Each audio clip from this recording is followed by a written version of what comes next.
Hi, everyone. My name is Ariel Bastida. My name is Mike Avila. Hair conditioner, leaving, hair conditioner, leaving, hair conditioner, leaving.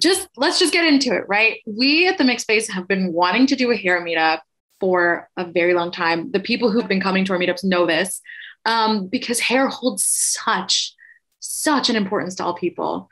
We know that people have very specific feelings when it comes to their hair, their lack of body hair, or even hairstyle, especially those of us who are mixed. And so today we're coming to the space and we're asking, where do all these feelings come from, right? Acknowledging systems and messaging that has been all around us. How do we break free from that, right? So the oppression of hair has been used as a tactic for years. We know this. I come into the space acknowledging this. We want to have a conversation today that looks at the way that hair has been used as a political tool, a form of oppression, but also as a beautiful way to reclaim culture and to express ourselves, and really just acknowledge how it's been used as that form of expression throughout the years. The Mixed Space, we love hosting these conversations. Our goal is to give people from all diasporas a chance to really voice their experience and find community in doing that. So we hope today that you hear stories today that make you feel less alone in some of your experiences, and also ones that educate you on the perspective of others. Just me and my experience of hair. I remember the first time I felt really seen in the type of hair that I had. Was when I went to the Mixed Space retreat. And for the first time, like 3 or 4 different women had diffusers, and one actually helped me fix my baby hairs. And that had never happened before. I grew up having a Polish mom, and it was super, super magical. So we're here to talk about all stuff hair and have fun while doing it and share perspectives. What do you wish other people knew about hair identity and culture? I can't talk about hair and culture, but I can talk about how people treat you differently depending on how your hair is. Because that background picture you see me as an afro back like when your parents were like not even thought of. But yeah, so I could be walking around with my hair like that, and I would be treated one way. Then if I got my hair cut and to be short, like when I was in the service, I'd be treated differently. I mean, I would be followed around in stores, and cops would harass me walking through town and stuff like that. When I had my afro, getting my hair cut short, and I get treated with privilege, or at least not suspected. So yeah, but the thing is, it's like as I get older, I have very few options of what I can do with my hair. I have a little more options what I can do with my beard, if that counts. But it's so because you got, as I explained in the messages and in the past, I refer to my heritage as braided, but there's not too much I can do about my hair. At least not that I can do right now. Being like a Black girl with 4C hair, I wish people understood that my hair is not always accepted in my own community, let alone in other spaces outside of my community. So not only do I deal with like oppression against my hair outside from people who don't understand it, I also deal with oppression with my hair in my own community sometimes. So, being a Black girl, hair, it's a lot of pressure because, I struggle with being accepted in most communities because it's not, the traditional type of hair that people flock to. I think that I wish that other people knew how important hair is in connecting you to your different cultures. Also, the different styles that your hair can be in. I know personally myself that when I have it in this style, when I've straightened it, I sometimes feel closer or more connected to my indigenous part of myself. When it's curly, I feel more connected to, other parts of myself, the African-American part of myself, or if I have it in cornrows or braids. And so whatever hairstyle it is in, or that I choose to do in that moment, it's still a connection to the different cultures that either I've been separated from or that I'm trying to reclaim. So I think that would be an important thing I wish others knew. I really like afros. I really love seeing them. I love seeing them when they're big and bushy, and I see, and people are starting to wear them now. But the problem is I can't comment on them because I get this weird look, you know. But if I were a little more melanated, I could probably do it. But I'm like going, I see an afro and I'm like going, that's a really cool afro. I almost want to carry a picture of me saying, no, there's a reason I like afros, because I think they're harder. They're kind of hard to maintain all the time. So I was like, how is there a way for me to like show genuine appreciation for somebody's hairstyle, saying like I really like it? And it doesn't mean have to be an afro. It can be any hairstyle where I'm actually showing appreciation and not cultural approval of something. Sometimes I can feel that way when it comes to other things because I'm more ambiguous looking. And so with complimenting people, but sometimes I find the best thing is just honesty. Is if you do feel the need or you feel the urge to compliment someone, just being honest and saying, I hope this doesn't come across weird, but I just wanted to tell you that your hair is beautiful, or I just wanted to express my appreciation. You look wonderful. Just honesty of first stating your fear of how it could happen, and then proceeding with the compliment. That can help a lot with taking down people's defenses. I think that my grandmother that raised me tried their best to manage care for my hair, but she sorely lacked the resources, skills, and support. So for me, my experience growing up was like every 6 months or so, I would go get my hair chemically straightened instead of the recommended 4 to 6 weeks. And when it wasn't, that was not the time frame you should have done it for it to be managed. But it was always a lion's nest. I mean, I have like horror stories growing up, and it was a war because I had a tender scalp and there's this brush just Yankee. And so fast forward to me as an adult, in my late 30s, I am still figuring it out. And I'm here to listen and learn. And I'm still figuring out how to care for my hair and create some fun, funky, manageable, and affordable styles.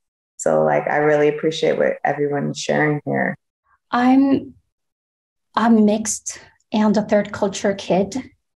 And I also grew up Orthodox Muslim, so there's a lot with my hair. But when I took my scarf off and I was out with curls, I had white women would just touch my hair and go like, "Oh, you have beautiful curls. At least it's not nappy." And at that time, I didn't really know why did I feel offended. Like, okay, thank you for the compliment, but it does not sound like one. I feel more hurt by it. And it only took me a while to understand. And my caretakers were also used to straight hair. So I did have to deal with the pollen of the hair, of the constant comments of, why don't you brush your hair? And I don't know, I'm still untangling those feelings and issues that are related to my hair. The way I wear my hair and the way that people comment on whether I wear it naturally, and people question if it's my hair texture because of my skin color and because of my features. And but it's also like, if I wear my hair natural, and depending on how I wear it, people think I'm not taking care of it, or like I'm not doing anything with it, or like I don't even brush my hair. So just like, but yeah, I purposely wear my hair back to avoid sometimes those comments and questions about my race and ethnicity, and because of my hair. And I know that my hair comes now from my North African and my Egyptian ancestors. And I actually wanted to share with all of you that I've been going through this experience of, being Mexican, being indigenous, and being Spanish, but of North African and Turkish, and then also mixed Middle Eastern, so Arab and Jewish, Sephardic Jewish, and Northwestern European. And just like, Angela Davis, I'll just quickly say to an audience, the way we understood Europe as a pure white continent needs to be revisited, because it never was just a pure white continent. There was always people of color in Europe. And so I just want to attest that my hair comes from my ancestors that came from Europe, that were not Northwestern European. And just so many stereotypes of what people look like in those countries. And there's just so much hair diversity and texture and just features in the places that I just mentioned. And so, I've just been really processing all the ways that I've been gaslit around my hair and around race and ethnicity because of my features. And it's all crap in the end, I think, but it's definitely rooted in anti-Black racism and just the ignorance that we have around Europe and what Europe was looking like prior to colonization and the transatlantic slavery. It's made me, as an adult, grow to love my hair and to love myself, because growing up, the expectation was that I had to have my hair straight. As I was sharing in our group, my hate for my hair came from my own mom. And I think she didn't mean no harm from it, but it was this expectation to fit into white society by chemically straightening my hair with relaxer and having it straight all the time. And it's because what she was told when she went out into the workforce, that she always had to have her hair straight in order to be acceptable. And so others had to have their hair straight too. And when I became an adult, when I went off to college, I said, fuck this. I'm gonna wear my hair naturally the way it is. So I stopped putting in relaxers in my hair when I was 19. And so I've been natural. I haven't put a relaxer, any chemicals in my hair in almost 20 years. And you know what? And then 4 years ago, I recently said, you know what? Fuck hair, fuck having hair. I don't I really don't care about having hair. So I decided to get a fade. I just decided to shave my head. I really related to what Tiffany was saying. It really does sit with me, the kind of generational hair trauma that she spoke about. Because for the longest time, I've always felt that I wasn't appreciated or seen as pretty when my hair was straightened. My mom would do a kitty perm in my hair. You're supposed to do it at age 5. She started on my unmanageable hair at age 3. So she really put beauty as a priority over my health, especially at such a young age. And she said that she did it because she was in this Spanish community in New York that she grew up around, where these women had these long, beautiful hair, and she wanted to be more like them. So it was a really hard conversation that I had with her recently, where I told her that I was really upset about I told her about the effects of what she had done, and she said that she didn't realize it. And that's been a really big, hard thing for me to swallow, the things that she's done that she doesn't realize, the effect. But going back to the buzz, I also did buzz my hair my freshman year of college. I went natural a little bit earlier than Tiffany. I went natural when I was 18.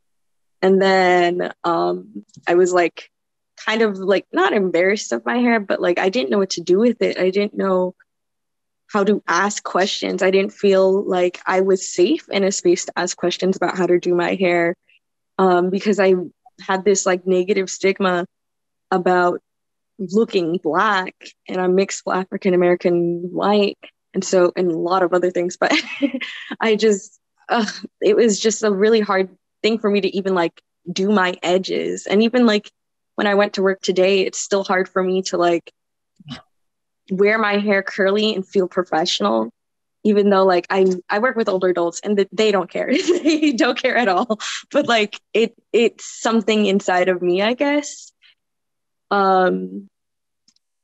It's just been like a very weighted, just what I've done with my hair. And I've always wanted long hair too. And it was almost exhilarating. I just graduated from Winthrop University and in May 7th, and I didn't want to cut my hair until after I graduated. So there's like still insecurity in that. But when I did cut my hair, I felt so free. It felt like I was cutting off a part of me that I didn't relate to. Thank you. I felt like I was cutting off a part of that expectation, like not just of society, but of like exes that were like, why don't you just grow your hair out? When it's not as simple as me just growing my hair out the same way it was with their like Caucasian exes. You see what I'm saying? Like it just was so exhilarating to like, my hair was like pretty long, and then I cut it like 4 inches off, which I remember there was a time in my life where my hair was so damaged that 4 inches, I couldn't even like put it into a ponytail or anything. You know, it was so damaged and so broken. But there was just a lot there. Thank you so much, Tiffany, for sharing that. I felt a lot of what you were saying. I had a friend who was always like, oh my God, I wish I had your hair. Like, my hair is so boring. And I would look at her and be like, you're the literal standard. Like, everyone's trying to get their hair like you. And now you're telling me you wish you had my hair, and you don't even know what it means to have my hair. Like, you don't know the stories, you don't know the history, you don't know the ethnicity, you don't know the heritage, you don't know the work that it takes. And you want to have shampoo. I'm trying to have yours. Like, the anti-Black rhetoric has come so deep that versus saying like, you know, like Black features are all good until you get them.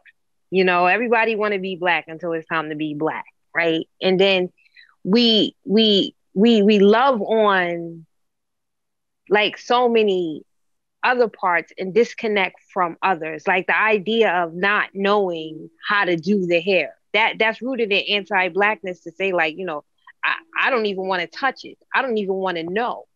Meanwhile, to me, as Black folks, like, you know, it's not something where like people see Black people and the assumption is y'all must know.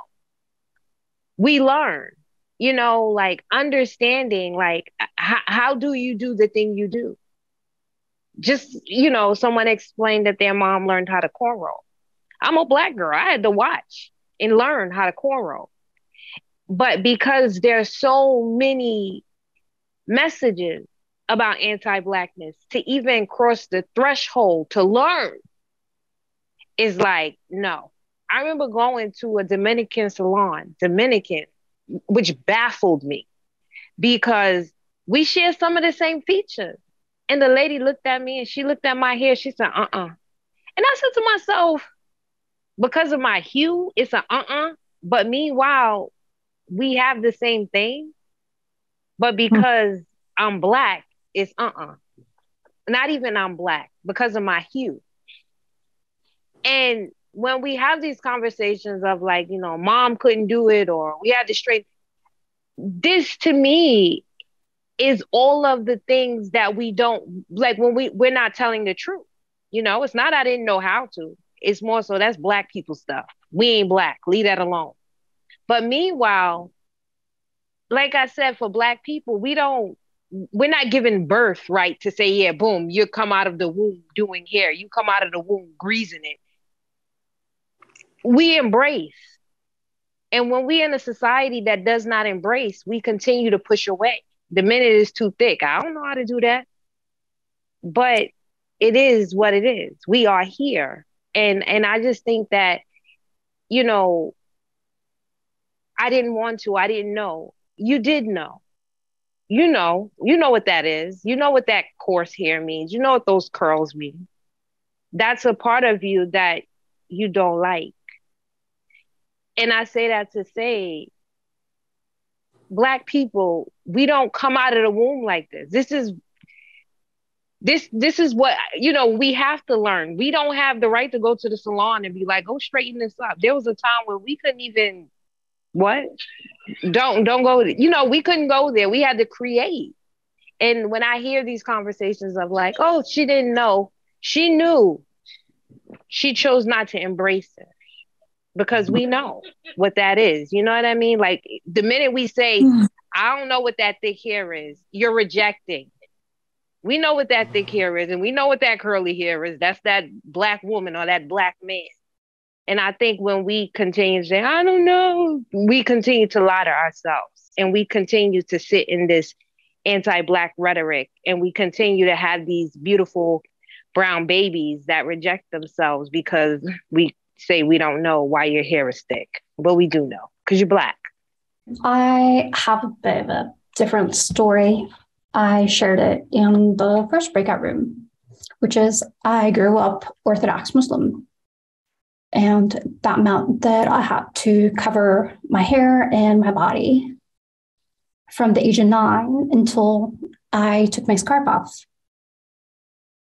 And when I took my scarf off, my dad threatened to kill me. And my mom told me that had I died, it would have been better. And it's all for just showing hair. So I understand that the hijab, or covering one's hair, is a very loaded topic in the West, that women have to deal with the opposite of it, that people would just pull their scarves off their heads. But there are also those who choose not to wear it, and then they get to be treated unfairly, and they get ostracized. So it's very difficult. And I carry a photo of me in hijab in my wallet all the time, just as a reminder of my old self. So I don't know if it shows, but this is me. This is the old me, and I carry it with me. So there's so much control in showing hair and hiding hair as well. And it hurts both ways. I love you all. Thank you so much for being here. Feel free to let your hair down. And remember, our next meetup is talking all about family values and what success means to us, kind of as the generations have progressed on. It's going to be super fun. You can go RSVP to that event. Right now, it's already up and online. So if you like this conversation and want to have more conversations like this on different topics, if you're mixed, if you come from different backgrounds, you want to talk about it with us. We'd love to hear it.